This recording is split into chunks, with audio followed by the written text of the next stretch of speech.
नमस्कार दोस्तों, मैं गौरव आपका बहुत बहुत स्वागत करता हूं टेक टॉक्स के फ्रेश एपिसोड में और लेके आया हूं आपके लिए बहुत ही कमाल की टेक न्यूज। तो चलिए शुरू करते हैं।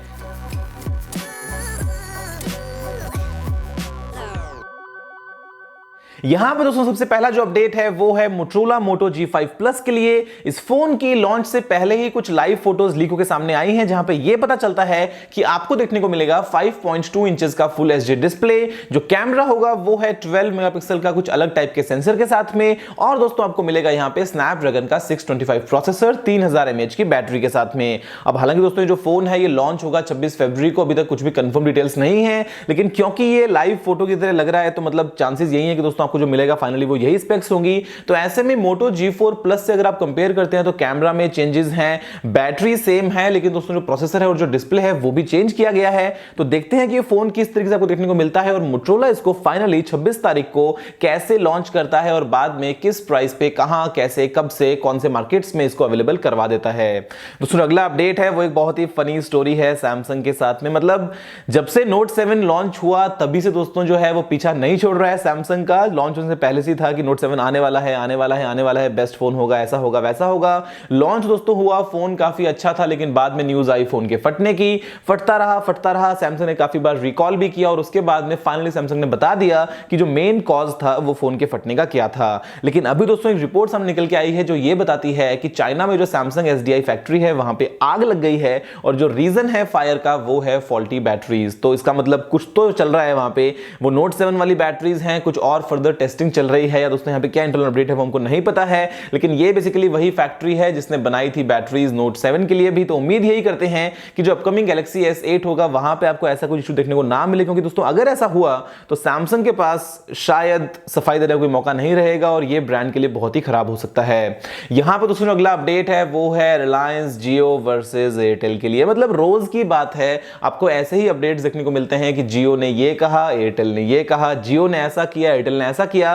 तो यहां पर दोस्तों जो बात है पॉइंट ऑफ इंटरकनेक्ट्स की, उसको लेके ट्राई आ गया है बीच में, और ट्राई जो है वो ये कहता है कि वो अब खुद से मॉनिटर करेगा कि जो कंप्लीट इशू है वो क्या है, क्योंकि जियो कहता है कि उनको नहीं मिले पॉइंट ऑफ इंटरकनेक्ट और एयरटेल बोलता है कि हमने दे दिए थे। अब ऐसे में दोस्तों ट्राई ने ये कहा है कि जो प्रॉब्लम है वो एयरटेल या जियो के लिए नहीं है, जो प्रॉब्लम है वो है इंडियन कस्टमर्स के लिए, कि अगर कोई मोबाइल यूजर दोस्तों कॉल करता है एक नेटवर्क से दूसरे नेटवर्क में और अगर वहां पे आता है नेटवर्क बिजी का मैसेज, तो ऐसे में दोस्तों बहुत बड़ा इशू है। तो ट्राई कोशिश करेगा कि इस मैटर को बहुत जल्दी सुलटा दे। इसी बीच एयरटेल जो है उसने दोस्तों अपना एक और इक्का यहां पे फेंक के मारा है और पहुंच गए हैं प्राइम मिनिस्टर्स ऑफिस। वहां पे जाके अपनी वही कहानी वापस से सुना दी है कि भाई हम तो भोले भाले बच्चे हैं, हमको कुछ नहीं पता है। जियो ने हमसे कहा पॉइंट ऑफ इंटरकनेक्ट के लिए, हमने दे दिए, बाद में उन्होंने ठीक से यूज नहीं किया। इल्जाम लगा रहे हैं हम पे, हमको डरा रहे हैं, दबा रहे हैं, बार बार जो है वो हमारी बेइज्जती कर रहे हैं। मतलब जो भी दोस्तों बातें हैं सारी यहाँ पे। तो आप मुझे बताओ कि आपको क्या फीलिंग आ रही है अंदर से कि मतलब एयरटेल सही है या जियो सही है। बाकी देखते हैं कि ट्राई आगे चल के इसके बारे में क्या बताएगा।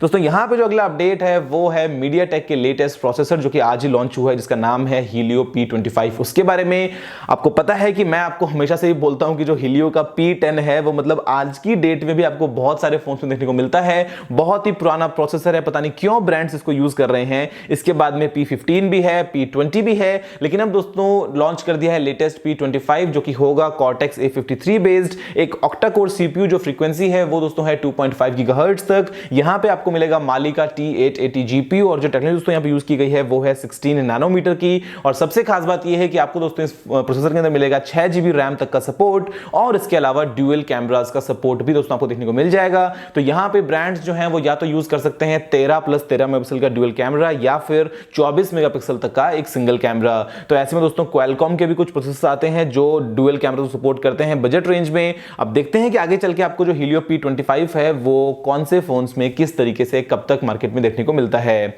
यहां दोस्तों अगला अपडेट है वो एक बहुत ही कमाल की चीज के बारे में है। मतलब artificial intelligence, deep learning, neural networks, यहां पर दोस्तों ये सब कुछ चीजें हैं जो मतलब बहुत सारे मतलब ऐसे कमाल कर देती हैं जो हम कभी भरोसा भी नहीं कर सकते। तो यहां पर दोस्तों जो गूगल का न्यूरल नेटवर्क है उसने एक बहुत ही कमाल किया है यहां पे कि एक पिक्सेलेटेड इमेज को गैस कर करके दोस्तों काफी अच्छा इंप्रूव कर दिया है। और यहां पर जो सारा अपडेट हुआ है वो सिर्फ दोस्तों उस न्यूरल नेटवर्क की गैसेस की वजह से हुआ है। इमेज में कुछ भी इतनी अच्छी इंफॉर्मेशन नहीं थी, लेकिन दोस्तों उसको कैसे रिकवर किया, कैसे बिल्ड किया, ये आप देख सकते हैं स्क्रीन पे। और ये आगे चल के मतलब तरह तरह से काम में आएगा। कोई सीसीटीवी कैमरा है, वहां पे कोने में कोई दोस्तों क्रिमिनल है, अगर आप आपको वहां पे जूम करना है तो फोटो जो है वो पिक्सेलेट हो गई है, तो बाद में कैसे रीबिल्ड करना है, और वो जो सारा फिल्मी काम है वो अभी हम रियलिटी में होते हुए देख पाएंगे शायद। यहां पर दोस्तों जो अगला अपडेट है वो आता है ई कॉमर्स के लिए, और आप भी शॉपिंग करते होंगे ऑनलाइन बहुत सारी, और ऐसे में दोस्तों गवर्नमेंट के पास में साल 2016 में 1300 कंप्लेंट्स रजिस्टर हुई थी अलग अलग शॉपिंग वेबसाइट्स और सर्विसेज के अगेंस्ट किसी ना किसी फ्रॉड को लेके, या तो पैसे ज्यादा लग गए या कम लगे, या पेमेंट जो है वो उसमें कुछ प्रॉब्लम आई, या फिर जो प्रोडक्ट मिला वो नकली मिला, खराब मिला, नहीं मिला। तो यहां पे दोस्तों 1300 कंप्लेंट्स हैं, मुझे लगता है कि जो नंबर है ये बहुत कम है। रियलिटी में अगर आप देखेंगे तो ये शायद बहुत ज्यादा होगा, क्योंकि हालांकि दोस्तों ये नंबर सिर्फ उतना ही है जितने लोगों ने कंप्लेंट करी आगे तक।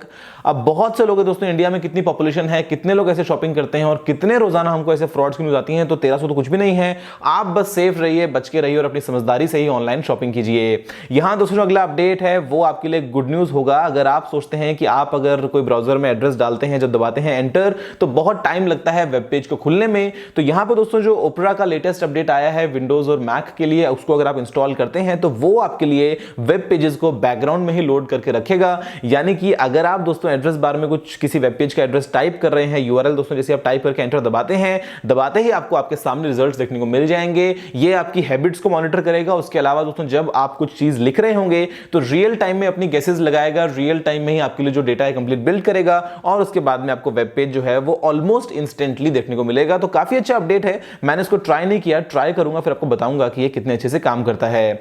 यहां दोस्तों जो अगला अपडेट आ रहा है वो है Xiaomi Note 4X के बारे में। मतलब बहुत हाइप थी ना कि स्नैपड्रैगन 653 आएगा, ऐसा आएगा, वैसा आएगा। ये दोस्तों जो फोन है ये बेसिकली स्नैपड्रैगन 625 वाला है। तो आप ये मान के चलिए कि जो आपको Redmi Note 4 मिलता है इंडिया में, उसी को चाइना में लॉन्च कर दिया है Redmi Note 4X के नाम से। बिल्कुल दोस्तों यहाँ पे सेम फोन है, और एक और यहाँ पे आया है लिमिटेड एडिशन जिसका जो नाम है वो है Hatsune Miku। ये बेसिकली एक जापानीज कैरेक्टर है दोस्तों जिसके ऊपर ये लिमिटेड एडिशन फोन जो है वो बेस्ड है। आपको कुछ अलग टाइप के कलर्स मिलते हैं, जो बॉक्स है वो कुछ अलग है, और बस बाकी सब कुछ बिल्कुल सेम है। अब आप मुझे बताओ कि भाई क्या किया यार Redmi Note 4X के साथ में, बोलते हैं लिमिटेड एडिशन, तो लिमिटेड तो होना ही है, जब बनेगा ही लिमिटेड, जब स्टॉक्स ही आपके लिमिटेड होते हैं तो फोन तो आपके like every phone is limited edition phone Xiaomi के लिए, तो भाई ये समझ में आता है। दोस्तों यहाँ पे जो अगला अपडेट है वो है iPhone 8 के लिए, और हुआ ये था iPhone 7 और 7 Plus के साथ में कि जो सप्लाई थी दोस्तों वो थी लिमिटेड, इसीलिए जो फोन की सेल्स थी उन्होंने रिकॉर्ड्स को ज्यादा नहीं तोड़े यहाँ पे। तो अभी दोस्तों इस बार एप्पल जो है वो प्लान करता है कि iPhone 8 की जो मैन्युफैक्चरिंग है वो टाइम से काफी पहले शुरू करने वाला है। जो उसका हर साल का रहता है प्रोसेस, इस बार दोस्तों उसको काफी पहले से शुरू कर देगा, जिससे आपको मार्केट में फोन्स की कोई भी कमी देखने को नहीं मिलेगी। कभी भी सप्लाई पे वो कांस्टेंट ना बन जाए कि भाई आपके जो फोन है वो बिके कितने हैं, क्योंकि iPhone 7 के साथ में ऐसा ही हुआ था। डिमांड बहुत ज्यादा थी, स्टॉक्स बहुत कम थे, और ऐसे में दोस्तों जो फोन के रिकॉर्ड्स थे, जो नंबर्स थे पुराने एप्पल के, वो नहीं टूट पाए थे। एप्पल ने इस बार रिवील भी नहीं किया था, तो इस बार उम्मीद यही करते हैं कि iPhone 8 जो है, बस किडनी मत लेना, बाकी सब ठीक है। दोस्तों यहाँ पे जो अगला अपडेट आता है वो आता है टेस्ला के बारे में। अगर आपको पसंद है टेस्ला की कार्स, अगर आप भी एक्साइटेड हैं दोस्तों टेस्ला के लिए, तो यहाँ पे एक चीज क्लियर हो गई है कि टेस्ला आने वाला है इंडिया में इस साल के बीच तक, गर्मियों तक, समर तक। यहां पर दोस्तों जो स्टेटमेंट है ये आता है एलोन मस्क की तरफ से, और हम भी काफी एक्साइटेड हैं कि इंडिया में टेस्ला कार्स कब आती हैं, क्या इंडिया में फीचर होता है दोस्तों, चाहे वो बेसिक टेस्ला 3 हो या फिर हो दोस्तों टेस्ला का कोई हायर एंड वेरिएंट।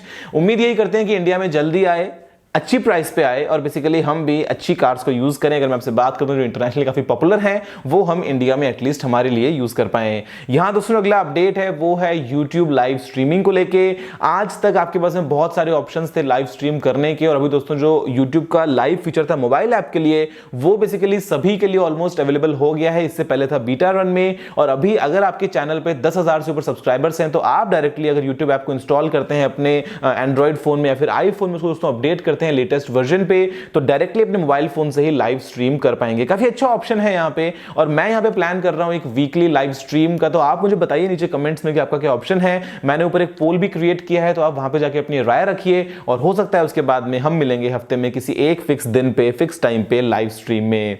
यहां दोस्तों अगला ऑप्शन है वो एक बहुत ही कमाल की चीज है आपके मोबाइल फोन के लिए। अगर वो चीज आपको मिल जाए तो मतलब आप तो सुपरमैन बन जाओगे कि आप अपने फोन से स्कैन कर लोगे सामने किसी ऑब्जेक्ट को कि वो कैसा है, फिजिकली उसकी क्या कंडीशन है। आपके सामने एक सेब रखा है तो आप दोस्तों उसको सिंपल जज कर पाएंगे कि वहां पे कुछ पेस्टिसाइड है या नहीं है, फ्रेश है या सड़ गया है, जो कंडीशन है सेब की वो कैसी है। और यहां पे दोस्तों एक ऐप निकल के आई जिसका नाम है हॉक स्पेक्स मोबाइल स्कैनिंग। और बेसिकली यहां पे होता यह है कि जो मोबाइल फोन का दोस्तों आपका कैमरा है सिर्फ वही काम में आता है, मतलब ऐसा कोई एक्स्ट्रा डिवाइस आपको अटैच नहीं करना है, कोई स्पेशल कैमरा आपको अटैच नहीं करना है। और यहां पे दोस्तों जो ऐप है ये अलग अलग कलर्स के लिए अलग अलग बार बार रीड आउट लेती है, कुछ एनालिसिस करती है और उसके बाद में आपको एक आइडिया देती है कि भाई जो भी आपने सामने ऑब्जेक्ट रखा है उसकी कंडीशन कैसी है। अब कितने अच्छे से काम करती है उसके बारे में दोस्तों कुछ भी कह पाना मुश्किल, लेकिन फिर भी काफी इंटरेस्टिंग ऑप्शन है कि आप अपने फोन से ही ऐसे ही चीजों को स्कैन कर पाएंगे। दोस्तों फिलहाल के लिए इस वीडियो में इतना ही। मुझे उम्मीद है कि आपको एपिसोड पसंद आया होगा। अगर आपका कोई और सवाल या सुझाव हो तो आप नीचे कमेंट करना मत भूलिएगा। अगर आपने इस वीडियो को अभी तक लाइक या शेयर नहीं किया है तो लाइक भी कर दीजिए और शेयर भी कर दीजिए, और चैनल को सब्सक्राइब करना बिल्कुल ही मत भूलिएगा, क्योंकि मैं आपके लिए रोजाना ऐसे ही वीडियोस लेके आता रहता हूं। फिलहाल के लिए इतना ही दोस्तों, जय हिंद, वंदे मातरम।